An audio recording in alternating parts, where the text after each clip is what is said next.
Hello students, a very good morning to all of you. मैं आपका sir Mohammad Ali इरशाद आपके सामने एक बार फिर से हाजिर हूँ आपके लिए एक नई क्लास लेकर। जैसा कि आप लोग लास्ट 2 डेज से देख रहे थे कि हम लोग सॉलिड स्टेट जो हमारा फर्स्ट यूनिट है केमिस्ट्री सिलेबस का, उसको हम लोग क्या कर रहे हैं, यहाँ पे पढ़ रहे थे। कल बेटा मैं वीडियो अपलोड नहीं कर सका, उसका मैंने रीज़न आपके ग्रुप में दिया है। ठीक है, आज मैं आपको क्या कहते हैं सॉलिड स्टेट मैंने जहाँ से लीव किया था पिछली क्लास में वहीं से आगे बढ़ूँगा। ठीक है, हम लोग अब तक सॉलिड स्टेट में व्हाट इज़ सॉलिड, सॉलिड क्या है, कैरेक्टरिस्टिक ऑफ सॉलिड, सॉलिड की कैरेक्टरिस्टिक के बारे में पढ़ा।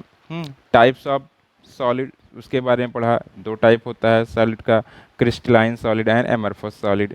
फिर उसके बाद इन दोनों के कैरेक्टरिस्टिक पढ़े और 2 मोस्ट इंपॉर्टेंट कैरेक्टरिस्टिक इसमें सामने आई थी। एक थी an isotropic and isotropic property. ठीक है, इसको आप देख लीजिएगा, पिछली 2 लेक्चर्स में ये सारी चीज़ें हैं। उसके बाद मैंने बताया था आपको types of crystalline solid. Types of crystalline solid में हमने आपको अच्छे से बताया था कि कितने टाइप्स के क्या कहते हैं क्रिस्टलाइन सॉलिड होते हैं। 4 टाइप्स के क्रिस्टलाइन सॉलिड होते हैं, जिनमें से आपका जो मालिक्यूलर सॉलिड हो गया। मालिक्यूलर सॉलिड में मैंने आपको 3 टाइप्स और आपको बताए थे, जैसे पोलर सॉलिड हो गया, नॉन पोलर सॉलिड हो गया, हाइड्रोजन बॉन्डेड सॉलिड हो गया, आयनिक सॉलिड हो गया, कोवैलेंट सॉलिड हो गया, मेटालिक सॉलिड हो गया। ये सारी सॉलिड हमने आपको बताया था। ठीक है, इनकी प्रॉपर्टीज़ भी बताई थी, फिजिकल स्टेट क्या होता है इनका, मेल्टिंग पॉइंट क्या होता है इनका। ठीक है, और इलेक्ट्रिकल प्रॉपर्टी क्या होती है, एग्जाम्पल भी उसमें मैंने आपको दिए थे, और इनके बीच में कैसा फोर्स एक्ट करता है वो भी सारी चीज़ें बताई गई थी। अब हम लोग आज जो हमारा टॉपिक है बहुत इंपॉर्टेंट टॉपिक है। हम 2 टॉपिक यहाँ आपके सामने लाए हैं, उसको हम पहले लिख देते हैं हम आज क्या क्या पढ़ेंगे। सबसे पहले तो हम पढ़ेंगे क्या कहते हैं, पहला crystal lattice. Crystal lattice and unit cell. Unit cell सबको अच्छे से दिख रहा होगा। ठीक है, क्रिस्टल लैटिस क्या होता है, यूनिट सेल क्या होता है, इसके बारे में हम लोग आज पढ़ेंगे। पहला ये हमारा है टॉपिक। ठीक है, क्रिस्टल लैटिस। बेटा ये आपके सामने मैं एक क्यूब लेके आया हूँ। इस क्यूब के साथ सबने खेला होगा अपने बचपन में। अभी भी कुछ लोग जिनके पास होगा वो इससे स्ट्रेस दूर करते हैं और इससे खेलते हैं। ठीक है, आपने भी खेला होगा। अब ये क्रिस्टल लैटिस, जो इसको अगर हम एक कोई लैटिस माने, ठीक है, ये एक सॉलिड है। ठीक है, क्योंकि इसका क्या है आप देख सकते हैं, इसका जो शेप है वो क्या है, डेफिनिट है। ठीक है, और इसमें जो क्या कहते हैं अरेंजमेंट है कॉन्स्टिट्यूएंट पार्टिकल का, या इसको अगर पार्टिकल माने तो क्या है, एक वेल ऑर्डर्ड में है। ठीक है, तो एक सॉलिड हुआ ये। ठीक है, अब ये सॉलिड जो है क्रिस्टल लैटिस वो किससे बना है, अगर आप यहाँ पे देखेंगे तो इसमें जो ये वाला पोर्शन है, ये वाला पोर्शन, इस टाइप का जो पोर्शन है वो कई ये पोर्शन कई बार रिपीट हुआ है, तब जाके इस होल क्रिस्टल का क्या हो कंस्ट्रक्शन हुआ है। और ये जो पोर्शन है ये रिपीट कैस किन किन डायरेक्शन में हुआ है, देखो एक ऐसा डायरेक्शन अगर माने इस डायरेक्शन में रिपीट हुआ है, फिर एक ऐसे डायरेक्शन में रिपीट हुआ है, फिर एक अंदर की ओर। ठीक है, हाँ इनसाइड देखिए ये रिपीट हुआ है, मतलब 3 डायरेक्शन इसमें है। अगर हम लोग बनाए 3 डायरेक्शन तो आप जानते हो ये एक डायरेक्शन हुआ। ठीक है, एक डायरेक्शन ये हुआ और एक डायरेक्शन अंदर की ओर ये हुआ। 3 डायरेक्शन ये आपको मैच कर रहा है। ठीक है, तो इसमें आप जानते हैं ये वाई एक्सिस हो गया, ये एक्स एक्सिस हो गया और ये आपका जेड एक्सिस हो गया। ठीक है, 3 डायरेक्शन में एक जैसा अरेंजमेंट है। ठीक है, इसीलिए क्या है आपका सॉलिड है। ठीक है, और ये क्रिस्टल लैटिस कहलाता है। मतलब अगर कोई अ, अब क्रिस्टल लैटिस है क्या, इसको जानते, it is a it is a regular arrangement of it is a regular arrangement of constituent particles. अब कॉन्स्टिट्यूएंट पार्टिकल्स आपके क्या हो सकते हैं, atoms, molecules or ions. It is a regular arrangement of constituent particle of a crystal in three dimensional space. अब ये three dimensional space है, मतलब थ्री डायमेंशन में क्या कहते हैं, इन कॉन्स्टिट्यूएंट पार्टिकल का एक रेगुलर अरेंजमेंट जो है वही क्या कहलाता है, क्रिस्टल लैटिस कहलाता है। तो क्रिस्टल लैटिस ही हुआ क्योंकि इसमें कॉन्स्टिट्यूएंट पार्टिकल्स का क्या कहते हैं, थ्री डायमेंशन में एक रेगुलर अरेंजमेंट है। तो यहाँ पे हम लिखते हैं। अब बेटा उसको लिखने से पहले इसको हम जान लेते हैं। अब ये जो ये कॉन्स्टिट्यूएंट पार्टिकल है, ये जो पोर्शन है इसको माने, ये पोर्शन है, इसमें पार्टिकल ये पोर्शन है, इसके बार बार रिपीट होने से क्या कहते हैं, क्या कहते हैं, इस पूरे सिस्टम का क्या हुआ, कंस्ट्रक्शन हुआ है। तो ये जो पोर्शन होता है जिससे क्या कहते हैं, जिसके रिपीटेशन से बार बार ये क्या होता है, ये आप बनता है, वो क्या है, आपका यूनिट सेल कहलाता है। ठीक है, मतलब ये जो आपका क्या कहते हैं यूनिट है, इसी को क्या बोलते हैं, यूनिट सेल बोलते हैं। मतलब कोई भी क्रिस्टल जिस स्मॉलेस्ट पार्टिकल या जिस स्मॉलेस्ट पोर्शन के बार बार रिपीटिशन से बनता है, वह स्मॉलेस्ट पोर्शन क्या कहलाता है, आपका यूनिट सेल कहलाता है। ठीक है, तो यहाँ पे आप देखिए, तो क्रिस्टल लैटिस की डिफिनीशन अगर लिखा जाए, क्रिस्टल लैटिस, क्रिस्टल लैटिस, ठीक है, तो डिफिनीशन अगर इसे स्पेस लैटिस भी कहते हैं, or space lattice, space lattice. देखिए, it is a it is a it is a regular regular arrangement of constituent particle constituent particles of a crystal in a three-dimensional of crystal in a three-dimensional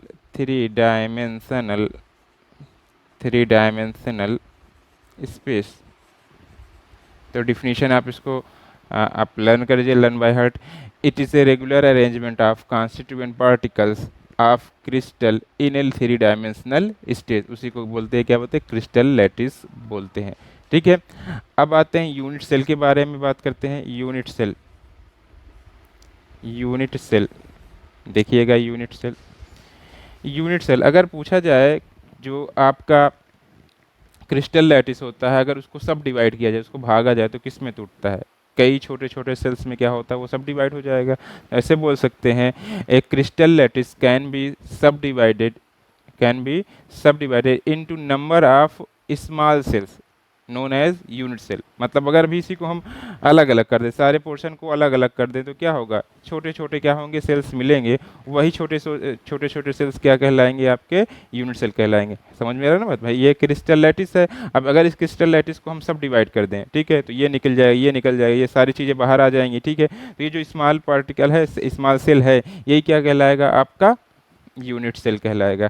तो लिखते हैं language में, अगर लिखें यहाँ पे, तो एक क्रिस्टल लैटिस, ए स्पेस लैटिस भी लिख सकते हैं, ए स्पेस लैटिस, दोनों सेम ही है। Space lattice can B subdivided can be subdivided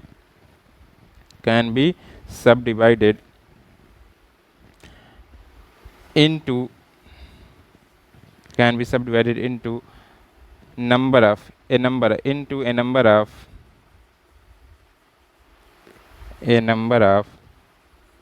into a number of small cells known as unit cell. ठीक है, ये तो ऐसे ही इसको मैंने लिखा, लेकिन अगर डिफिनीशन यूनिट सेल की डिफिनीशन एक्चुअल में क्या होगी, उसको लिखना चाहें तो कैसे लिखें, unit cell it can be defined as the smallest portion of a crystal, the smallest portion of a crystal which when repeated in different direction, which when repeated in different direction generates the whole crystal। ठीक है, पूरे crystal का निर्माण कब होता है, जब क्या कहते हैं इसी छोटे जो स्मॉलेस्ट पार्टिकल है, स्मॉलेस्ट पोर्शन है, उसके बार बार रिपीटिशन से क्या कहते हैं पूरे होल क्रिस्टल का क्या कहते हैं कंस्ट्रक्शन होता है। जैसे हमने बताया, हम एक एग्जांपल लेते हैं, जैसे हमारे घर में अगर कोई वॉल कंस्ट्रक्ट हो रही है, तो वॉल कंस्ट्रक्टेड उसका यूनिट सेल क्या है, आप इमेजिन कर सकते हो, उसका यूनिट सेल क्या है, ब्रिक्स है। ठीक है, क्योंकि ब्रिक्स के बार बार रिपीटिशन से ही क्या बन रहा है, आपका वॉल का कंस्ट्रक्शन हो रहा है। तो अगर पूछे वॉल के लिए यूनिट सेल क्या है, तो आप क्या बोलेंगे, ब्रिक्स ना, ईट बोलेंगे। तो ऐसे ही जो भी स्मॉलेस्ट कोई भी क्रिस्टल बनने में जो भी स्मॉलेस्ट पार्टिकल का बार बार रिपीटेशन हुआ है, वही क्या कहलाता है, आपका यूनिट सेल। तो इसको इस तरीके से लिखा जा सकता है, डिफाइन किया जा सकता है, इट कैन बी डिवाइडेड, यही उसी उसी में लिख रहे हैं। ठीक है, it can B, it can be defined, it can be defined as, it can be defined as the smallest, सबसे छोटा smallest portion, smallest portion of the crystal, crystal which when, which when repeated, repeated, which when repeated in different, different directions, direction, which when different direction generates, generates, generates the crystal lattice, generates the crystal lattice। आप अगर आपको थोड़ा सा नीचे नहीं दिख रहा होगा तो आप सुन के भी इसको आप राइट डाउन कर सकते हैं। ठीक है, तो ये आपका क्या कहते हैं यूनिट सेल हो गया। ठीक है बेटा, अब हम लोग देखेंगे, यहीं तुरंत देखेंगे टाइप्स ऑफ यूनिट सेल। ठीक है, गौर से यहाँ पे देखते रहिए आप लोग, टाइप्स ऑफ यूनिट सेल। तो एक बार फिर से मेरे साथ रिवाइज करिए, क्या होता है यूनिट सेल। ठीक है, unit cell, it can be defined as the smallest particle of a crystal which when repeated in different different directions generates the whole crystal, ऐसा भी लिख सकते, जनरेट्स द होल क्रिस्टल है, जनरेट्स द क्रिस्टल लैटिस। ठीक है, और crystal lattice क्या होता है, it is a regular arrangement of constituent particle of crystal, constituent particle of crystal in 3 dimensional space। अब लिखते हैं हम, क्या कहते हैं, types of unit cell, types of unit cell.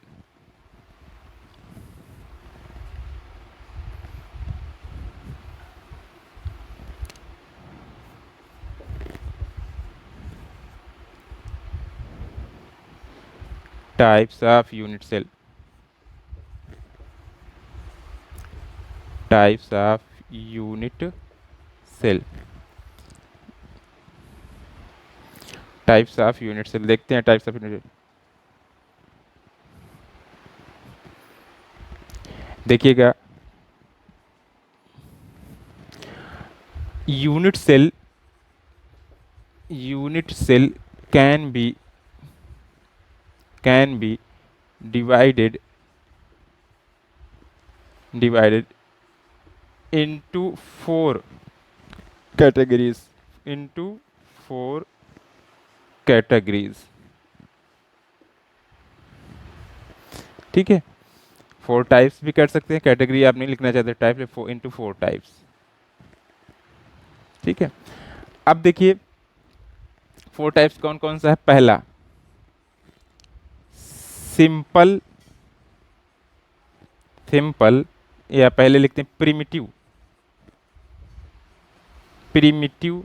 हम यहाँ क्यूब की बात करेंगे, जैसे हमने क्यूब आपको दिखाया है, तो क्यूब जो हमारा क्रिस्टल लैटिस का सिस्टम है वो क्यूब सिस्टम है हमारे कोर्स में। ठीक है, वैसे 7 सिस्टम होते हैं, लेकिन हमने जो पढ़ना है वो क्या पढ़ना है, हाँ, सिर्फ क्यूब के बारे में पढ़ना है। तो primitive, primitive or simple, simple cubic, unit cell, unit cell, ठीक है। अब बेटा प्रिमिटिव और सिंपल क्यूबिक यूनिट सेल क्या होता है, ठीक है, इसको देखते हैं। देखो पहले 4 टाइप्स कहिए तो लिख देते हैं पूरा। सेकंड देखिए, सेकंड होता है face centred, face centred, face centred unit cell, unit cell FCC, ठीक है। थर्ड होता है body centred, body centred unit cell ECC, sorry BCC, ठीक है।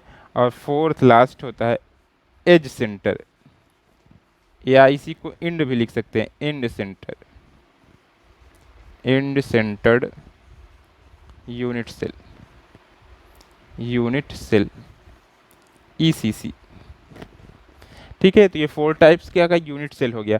अब इसकी पहचान कैसे करते हैं, सब यहाँ पे हम लिखते हैं। देखिए जैसे सिंपल क्यूबिक यूनिट सेल है, तो सिंपल क्यूबिक यूनिट सेल ये एक सिंपल क्यूबिक यूनिट सेल है, ठीक है।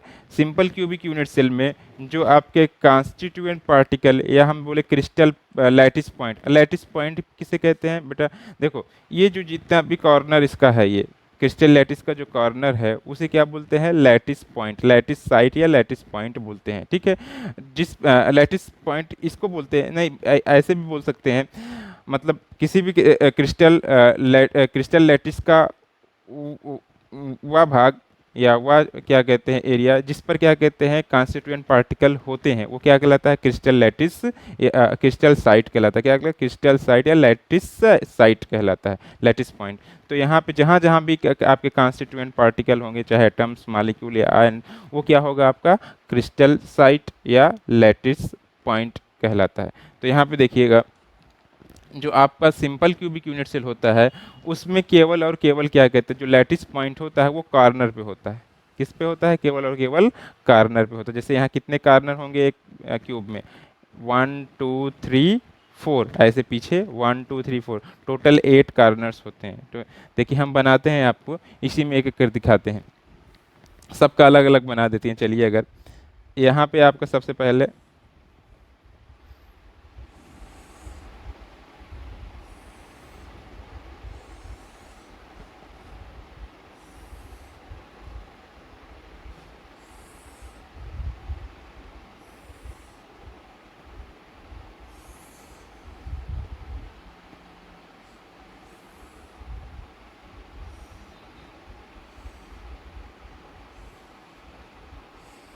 ठीक है मैंने क्यूब बनाया, ठीक है। अब जब क्यूब, ऐसा क्यूब जिसमें क्या कहते हैं लैटिस पॉइंट या कॉन्स्टिट्यूएंट पार्टिकल या स्फीयर, क्योंकि गोला होता है एटम्स मॉलिक्यूल, ठीक है, ये आपका स्फीयर केवल और केवल क्या हो, क्रिस्टल लैटिस के कॉर्नर पे केवल प्रेजेंट हो, तो ये क्या है आपका, क्या कहलाता है, ये सिंपल क्यूबिक है। क्या है, simple cubic unit cell, unit cell, ठीक है। इसी तरीके से देखिएगा नेक्स्ट,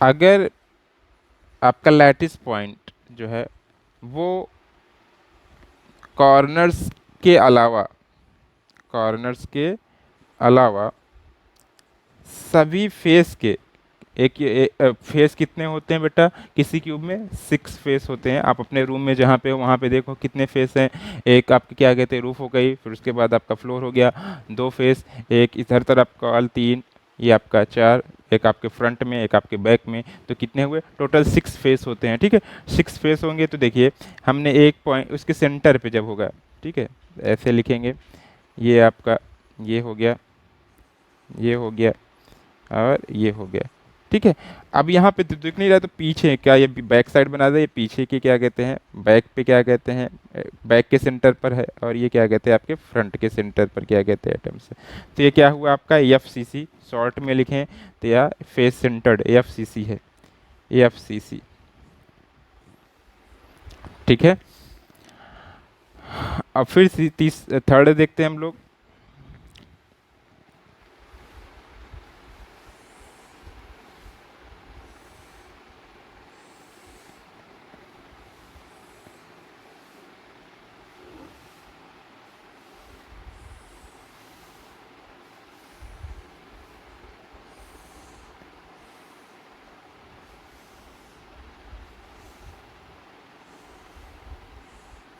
देखिए यहाँ पे थर्ड।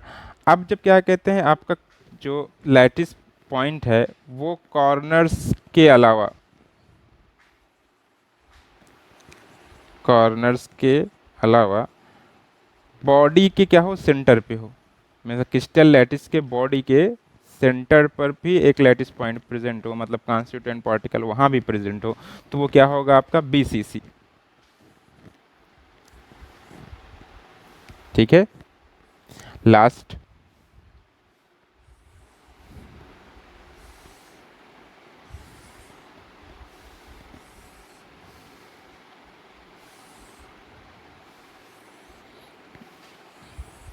आप क्यूब बनाना भी सीख लो इसी तरीके से।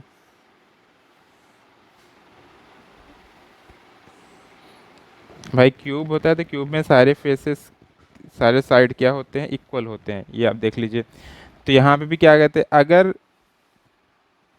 आपका जो कॉन्स्टिट्यूएंट पार्टिकल है जिसे हम लैटिस पॉइंट बोलते हैं, जहाँ पे अगर क्या अगर कॉन्स्टिट्यूएंट पार्टिकल प्रेजेंट है उसे लैटिस पॉइंट बोलते हैं। तो अगर टोटल कॉर्नर्स पे लैटिस पॉइंट हो, उसके अलावा दो अपोजिट फेसेस या अल्टरनेट फेस क्या कहते हैं कि सेंटर पर क्या कहते हैं आपका एटम्स, मॉलिक्यूल या आयंस प्रेजेंट हो, जिसे हम लैटिस पॉइंट बोलते हैं, तो आपका क्या होगा ईसीसी, ईसीसी, इन सेंटर्ड। ईसी होगा क्योंकि क्यूब में ई इन सेंटर्ड नहीं होता, फिर यहाँ पे देख लेते हैं ईसी, इन सेंटर्ड यूनिट सेल होगा। तो ये आपका सारे सात चारों यूनिट सेल आपके सामने बने हुए हैं। अब बेटा एक चीज़ यहाँ पे देख लेते हैं जल्दी से, तो डिफिनीशंस अगर देखा जाए तो डिफिनीशन में क्या बोलेंगे, ठीक है। सिंपल क्यूबिंग यूनिट सेल में लैटिस, सिंपल या प्रिमिटिव में बोलेंगे, lattice points are present only at the corner of the cube, only at the each corner of the cube. ठीक है, लैटिस पॉइंट प्रेजेंट लिख लीजिएगा, लेट इन इसमें इसमें क्या लिखेंगे, lattice points are present only at each corner of the cube. ठीक है। सेकंड में क्या लिखेंगे, फेस सेंटर्ड में, lattice points are present at each corner of the cube as well as center of each faces of the cube। ठीक है। जितने face हैं उसके सेंटर पे प्रेजेंट होगा। Lattice points are present at each corner as well as centre of each face of the cube. ठीक है। Third में क्या बोलेंगे, इसमें lattice point are present at each corner as well as centre of the cube. यहाँ पे सिर्फ क्या लिखेंगे, सेंटर ऑफ द क्यूब, यहाँ पे centre of the face of the cube. ठीक है, centre of the face of the cube लिखेंगे इसमें, और इसमें क्या लिखेंगे, सेंटर ऑफ द क्यूब। ठीक है। फिर यहाँ पे क्या लिखेंगे, इसमें थर्ड में क्या लिखेंगे, lattice point are present at each corner as well as at the centre of alternate face, at the centre of alternate face of the cube. ठीक है, तो ये आपका हो गया। अब इसमें अगर हम बोले नंबर ऑफ एटम्स कितने होते हैं पर यूनिट सेल, ठीक है, थोड़ा सा टाइम लैग है, हम आपको बता देते हैं जल्दी से। देखिए, जब क्या कहते हैं एटम्स केवल कार्नर्स पे होते हैं, ठीक है, तो वो केवल और केवल क्या कहते, एटम्स केवल कार्नर पे होते हैं, तो जो एटम होता है किसी एक यूनिट सेल में, उनका जो क्या कहते हैं कंट्रीब्यूशन होता है वो केवल 1/8 होता है, 1/8, 1/8, 1/8, 1/8, 1/8 और 1/8, 1/8। ठीक है। तो जो कॉर्नर्स पे जो आपके क्या कहते हैं एटम्स होते हैं, ठीक है, मॉलिक्यूल साइंस जो भी कॉन्स्टिट्यूएंट पार्ट उनका जो क्या कंट्रीब्यूशन होता है कि यूनिट सेल में, वो केवल कितना होता है 1/8 का होता है। जैसे यही है क्या कहते हैं आपका, इसमें ये यूनिट सेल है, ठीक है। अगर इस कार्नर पर क्या कहते हैं कोई एटम्स हो, गोला मैं ऐसे करता हूँ, ठीक है, तो इसका पूरा का पूरा कंट्रीब्यूशन क्या कहते हैं नहीं होगा, इस गोले का पूरा का पूरा कंट्रीब्यूशन नहीं हो, केवल 1/8 इसको मिलेगा। बाकी अब इसके साथ कोई अगर हम यूनिट सेल लगा दें तो उसके साथ अटैच होगा, ठीक है। तो एक यूनिट सेल 8 यूनिट सेल्स क्या होता है अटैच होता है। किसी भी लैटिस लैटिस क्रिस्टल लैटिस में जो यूनिट सेल होता है वो 8 यूनिट सेल से अटैच होता है। तो अगर एक एटम की बात की जाए तो एक यूनिट सेल को केवल 1/8 ही मिलता है, और 1/8 मिलता है। तो यहाँ पे 1/8 है, टोटल कार्नर्स कितने हैं 8 हैं। तो अगर यहाँ पे लिखें तो हम लिख सकते हैं इसको क्या कहते हैं, देखिए कैसे लिखते हैं, 8 इंटू 1/8, 8 से 8 कैंसिल आउट हो जाएगा, ठीक है। तो टोटल कितना आएगा 1, मतलब कितना आएगा आपका number of atom per unit cell 1 होगा। यहाँ पे देखिए वही बात 1/8 1/8 1/8 1/8 1/8 1/8 1/8 1/8, ठीक है। कॉर्नर्स का तो 1/8 मिल रहा है, लेकिन जो फेस पे होता है बेटा, फेस पे क्या होगा 1/2 डिवाइड होता है। जैसे आप फेस पे लगाइए अपने वॉल पे एक क्या कहते हैं बड़ा सा फुटबॉल, ठीक है, उसको आप लगाना चाहो, ठीक है, तो पूरा का पूरा नहीं, अगर आप आधा इधर इस साइड है तो आधा क्या होगा बैक साइड में होगा, तो वो 2 भागों में क्या होगा आपका डिवाइड होगा, 2 पार्ट्स में डिवाइड होगा। तो यानी फेस पर जो भी पार्टिकल होंगे वो 2 यूनिट सेल से क्या होंगे सब डिवाइडेड होंगे। तो यहाँ पे 1/2 1/2 1/2 1/2 1/2 1/2 और ये 1/2। तो अब इसको अगर number of atom per unit से लिखें तो 8 कार्नर हैं, उनसे कितना एटम मिल रहा है 8 इंटू 1/8, ठीक है, प्लस 6 फेसेस हैं 6 into 1/2।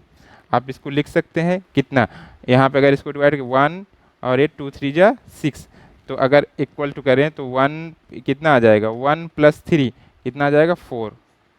Number of atom per unit cell कितना हो जाएगा 4। यहाँ पे number of atom per unit cell 1, ठीक है।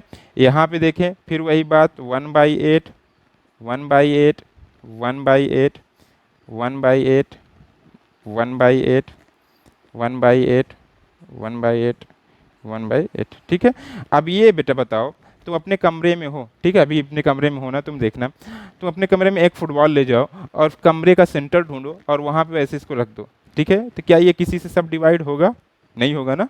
तो ये पूरा का पूरा जो क्या कहते हैं एटम होगा, अगर सेंटर ऑफ द क्यूब है तो उसी यूनिट सेल को ही मिलेगा, ठीक है।